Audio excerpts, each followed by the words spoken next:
ಈ ಅಲೆಮಾರಿ ಜನಾಂಗ ಹಲವಾರು ವರ್ಷಗಳಿಂದ ಇದೇ ಕಷ್ಟ ಕಾರ್ಪಣ್ಯಗಳನ್ನು ಅನುಭವಿಸ್ತಾ ಇರ್ತಕ್ಕಂಥದ್ದು ಸತ್ಯ. ಆದರೆ ಒಂದು ರೂಪುರೇಖೆಯನ್ನು ನಾನು ಈಗಾಗಲೇ ಅಳವಡಿಸ್ಕೊಂಡಿದ್ದೇನೆ. ಎಲ್ಲಿ ಅಲೆಮಾರಿ ಜನಾಂಗ ಜಾಸ್ತಿ ಇದೆ, ಯಾವ್ಯಾವ ಪ್ರಾಂತ್ಯದಲ್ಲಿ ಅವರಿದ್ದಾರೆ, ಅವರಿಗೆ ಪರ್ಮನೆಂಟಾಗಿ ಏನಾದ್ರು ಮಾಡಬೇಕಂತಕ್ಕಂಥದ್ದು ಒಂದಾದರೆ ತಾತ್ಕಾಲಿಕವಾಗಿ ಅವ್ರನ್ನೆಲ್ಲರೂ ಕೂಡ ಇರ್ತಕ್ಕಂಥ ಜಾಗದಿಂದ ಒಕ್ಕಲೆಬ್ಬಿಸಬಾರದು ಅಂತಕ್ಕಂಥದ್ದು ಮೊದಲನೇ ಭಾಗ.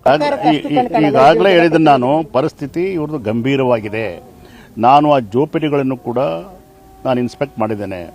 ಅಲ್ಲಿ ಹಾವುಗಳು ಬರ್ತದೆ, ಮತ್ತು ಅವ್ರು ಬದುಕಲಿಕ್ಕೆ ಶೌಚಾಲಯಗಳಿಲ್ಲ, ಬೆಳಗ್ಗೆ ಎದ್ದ ಕೂಡಲೇ ಮಕ್ಕಳುಗಳಿಗೆ ವಿದ್ಯಾಭ್ಯಾಸ ಮಾಡಲಿಕ್ಕೆ ಒಂದು ವ್ಯವಸ್ಥೆ ಇಲ್ಲ. ಇವೆಲ್ಲವನ್ನು ಕೂಡ ನಾನು ಸಂಪೂರ್ಣವಾಗಿ ಮನಗಂಡಿದ್ದೇನೆ. ಬಿಕಾಸ್ ಈ ವರ್ಗದಲ್ಲಿ ಹುಟ್ಟಿದಂಥವ ನಾನು ಕೂಡ, ಅಂದರೆ ಏನು ಪರಿಶಿಷ್ಟ ಜಾತಿ ಮತ್ತು ಪರಿಶಿಷ್ಟ ಪಂಗಡ ಇದಲ್ಲ, ಆ ವರ್ಗದಲ್ಲಿ ಹುಟ್ಟಿದಂಥವು ನಾನು ಕೂಡ. ನನಗೆ ಗೊತ್ತಿದೆ. ಒಂದು ಹೇಳ್ತೀನಿ, ಕಾಲಕ್ಕೆ ತಕ್ಕಂತೆ ಒಂದು ಸರ್ಕಾರ ಒಂದು ನಿರ್ಣಯವನ್ನು ಮಾಡುತ್ತೆ. ಕಾಲಕ್ಕೆ ತಕ್ಕಂತೆ ಸರ್ಕಾರ ಒಂದು ನಿರ್ಣಯವನ್ನು ಮಾಡುತ್ತೆ.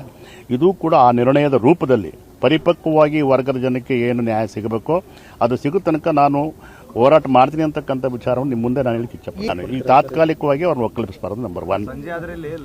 ಇಲ್ಲ, ಇಲ್ಲೂ ಕೇಳುತ್ತಮ್ಮ, ಅವ್ರಿಗೆ ತಾತ್ಕಾಲಿಕವಾಗಿ ಅವ್ರಿಗೆ ಎಲೆಕ್ಟ್ರಿಸಿಟಿ, ಅವ್ರಿಗೆ ಏನು ಫೆಸಿಲಿಟೀಸ್ ಕೊಡಬೇಕು ಅದು ಕೊಡಬೇಕು.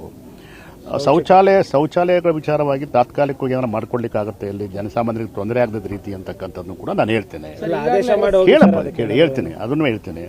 ಮುಂದಿನ ದಿನಗಳಲ್ಲಿ ಅವರಿಗೆ ಪರ್ಮನೆಂಟಾಗಿ ಸೊಲ್ಯೂಷನ್ ಹುಡುಕಲಿಕ್ಕೆ ಏನು ಮಾಡಬೇಕು ಅನ್ನೋದ್ರ ಬಗ್ಗೆ ನಾನು ಇವತ್ತಾಗಲೇ ಮನಸ್ಸಲ್ಲಿ ಮಾಡ್ಕೊಂಡು ಬಂದಿದ್ದೀನಿ. ಈಗ ಅದನ್ನು ಚಾಚು ತಪ್ಪದೆ ನಾನು ಬೆಂಗಳೂರಿಗೆ ಹೋದ ಕೂಡಲೇ ಅಧಿಕಾರಿಗಳಿಗೆ ಮತ್ತು ಸಂಬಂಧಪಟ್ಟವರಿಗೆ ಪತ್ರ ಬರೀತೀನಿ. ನಾನು ಸೋಷಿಯಲ್ ವೆಲ್ಫೇರ್ ಮಂತ್ರಿಗಳಿಗೂ ಕೂಡ ಈ ಗಮನವನ್ನು ಸೆಳೀತೇನೆ. ನಾನು ಏಪ್ರಿಲ್ 9ನೇ ತಾರೀಕು ನಾನು ರಿಪೋರ್ಟ್ನು ಕೂಡ ಮಾನ್ಯ ಮುಖ್ಯಮಂತ್ರಿಗಳಿಗೆ ನಾನು ಸಬ್ಮಿಟ್ ಮಾಡ್ತೀನಿ. ಎಲ್ಲವೂ ಕೂಡ ಇರ್ಬೋದು, ಸಣ್ಣ ಪುಟ್ಟ ಸಮಸ್ಯೆಗಳಿದೆ, ದೊಡ್ಡ ಸಮಸ್ಯೆನೇ ಅದು, ಸಣ್ಣ ಪುಟ್ಟ ಅಂತ ಹೇಳಲಿಕ್ಕೆ ಆಗೋದಿಲ್ಲ. ನಾನು ದೊಡ್ಡ ಸಮಸ್ಯೆನೇ ಇದೆ ಅದು. ನಾನು ಅದನ್ನು ಇವತ್ತು ನಾನು ಬಂದಿದ್ದೇನೆ, ಅದ್ರ ಬಗ್ಗೆ ಯಾರಿಗೆ ನಾನು ಸುಳಿವು ಮುಟ್ಟಿಸಬೇಕು ಈ ವಿಚಾರಗಳಿಗೆ ನಾನು ಮಾಡೇ ಮಾಡ್ತೀನಿ ಅಂತಕ್ಕಂಥ ಭರವಸೆ. ಕಳೆದ 5 ವರ್ಷದಿಂದ ಇವ್ರಿಗೆ ಬಂದಂತ ಅನುದಾನ 90% ಯೂಸ್ ಆಗಿಲ್ಲ ಅಂತ ಸರ್. ಅಲೆಮಾರಿಗಳಿಗೆ ಬಂದದ ಅನುದಾನ ಕಳೆದ 5 ವರ್ಷ. ಅದು ರಿಪೋರ್ಟ್ ತಗೋತೀನಿ ನಾನು, ಇವತ್ತು DC ಅವ್ರ ಮೂಲಕ ರಿಪೋರ್ಟ್ ತಗೋತೀನಿ.